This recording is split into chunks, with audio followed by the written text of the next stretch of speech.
pessoal, estamos aqui para o nosso terceiro videocast, né, Pitico? Sim, Rose. E hoje vamos falar sobre os nossos pais.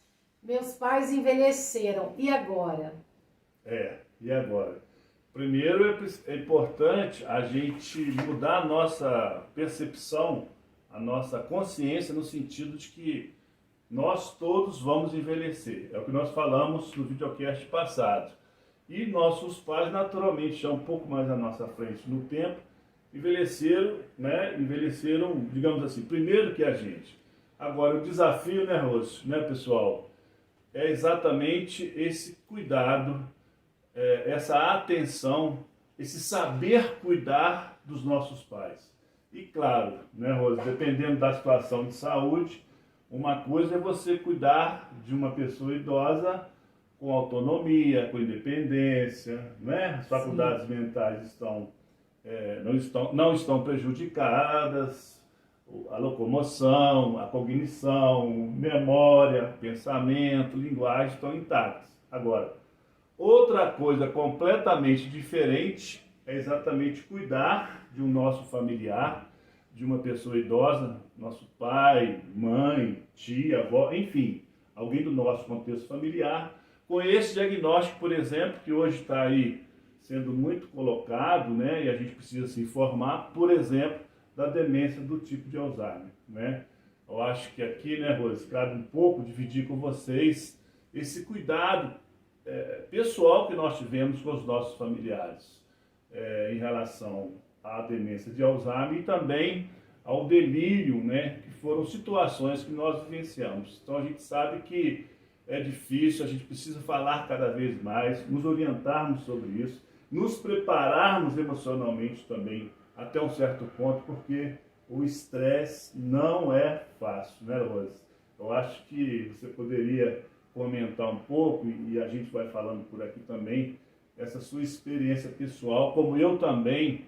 Talvez no próximo videocast a gente volte nesse assunto, porque a gente vai dar sequência até que ponto, não é que a gente está preparado, mas como é cuidar de uma pessoa idosa, de um pai, de uma mãe, por exemplo, com esse quadro, com esse diagnóstico demencial, né?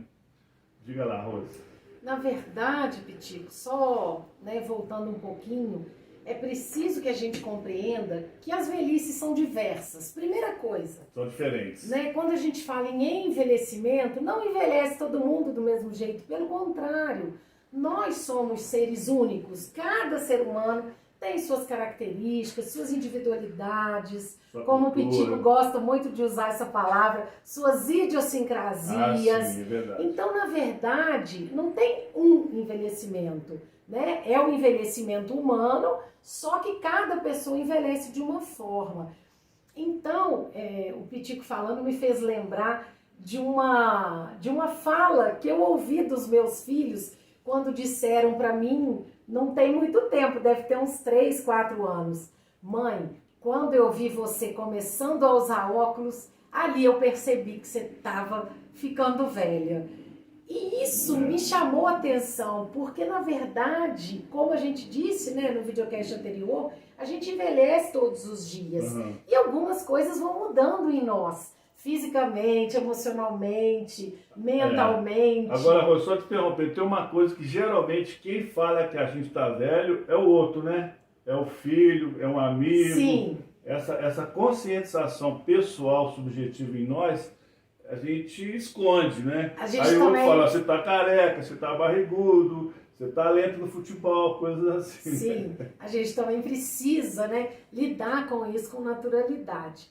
E a questão do cuidado que você colocou, ela também é muito particular. Porque existem pais, avós, tios, tias, né, pessoas mais velhas que chegam à finitude, como se diz, super bem, não adoeceram, tiveram um envelhecimento muito saudável, com autonomia, com né? independência, não chegaram a ter nenhuma doença. Por isso que eu estou colocando Sim. que realmente são envelhecimentos, né? Cada um tem um envelhecimento. Então, a pessoa, como a nossa experiência pessoal que você colocou, que tem um comprometimento de saúde, como a minha mãe teve, Alzheimer, é uma outra forma de cuidar, né? Porque de repente, vale um outro videocast. Sem dúvida. De repente eu me vi numa situação, junto com os meus irmãos, que a nossa mãe, aos 71 anos, começou a ter muitas falhas e de repente a gente falou, pera lá, vamos ter que rever, vai ter que parar de dirigir, vamos precisar vender o carro, tem que investigar, tem que levar para o médico, mas ela já não consegue mais se localizar no trânsito. E aí é meio que um susto, sim, porque a gente, né, foram vindo alguns sinais, mas também é muito comum nós acharmos que é da idade. Isso é muito comum a gente falar assim, é da idade. Isso é coisa de velho, é coisa de gente tá velha. Fazendo pirraça, é assim mesmo, sempre foi assim, e não é. Né? Sim, tem coisas que não são comuns, tem coisas que são muito comuns do envelhecimento, outras não. Então hoje, com mais maturidade, depois de ter podido cuidar dela por 12 anos, com Alzheimer, junto com o Pitico e com tantas outras pessoas que estiveram conosco, hoje eu tenho muita segurança para falar, né? É preciso ter um olhar muito cuidadoso para os nossos mais velhos. A gente não tem que achar que tudo é problema, mas a gente também não deve naturalizar tudo o que acontece. É importante ter a atenção, começou a perceber que tem alguma coisa um pouquinho fora da curva, estão acontecendo coisas estranhas, sim, marque um geriatra, leve ao neurologista, sim, cubra, né, digamos assim, envolva essa pessoa no cuidado, tanto do afeto familiar, que o afeto, gente, perpassa tudo. O amor salva. Então isso é uma coisa que eu também posso falar, Pitico, com muita propriedade. É preciso amar, é preciso ter compaixão, é preciso cuidar de fato, com o coração, com a entrega. Não é nada simples, tem hora que a gente chora, que a gente ri. Em se tratando de um quadro demencial, então, a gente chora muito, a gente ri muito, né? A gente se desespera, mas é na verdade é uma riqueza esse convívio que a gente aprende muito nesse cuidado, nesse convívio diário, e mesmo com todos os apertos que aconteceram nesses 12 anos, né? Minha mãe faleceu, completa 4 anos agora no mês de maio, né? Então vai fazer 4 anos. Mas nesses 12 que a gente cuidou, eu aprendi o que eu talvez não tenha aprendido em 40 anos de vida. Então é muito importante realmente ter um olhar cuidadoso, ter o apoio, a rede de apoio médica, de outros profissionais, de cuidados pessoais, de cuidados de enfermagem, enfim, são tantos outros médicos que a gente, né, de profissionais da área da saúde, às vezes fonoaudiólogo, a gente sim, precisa de uma rede, como precisa também, às vezes, de familiares que nos auxiliem, pessoas amigas no apoio. É preciso, né, Pitico, ter essa rede. Sim, fundamental. E aí, só para a gente também dar uma finalização aqui nesse papo, a gente vai continuar nos próximos videocasts.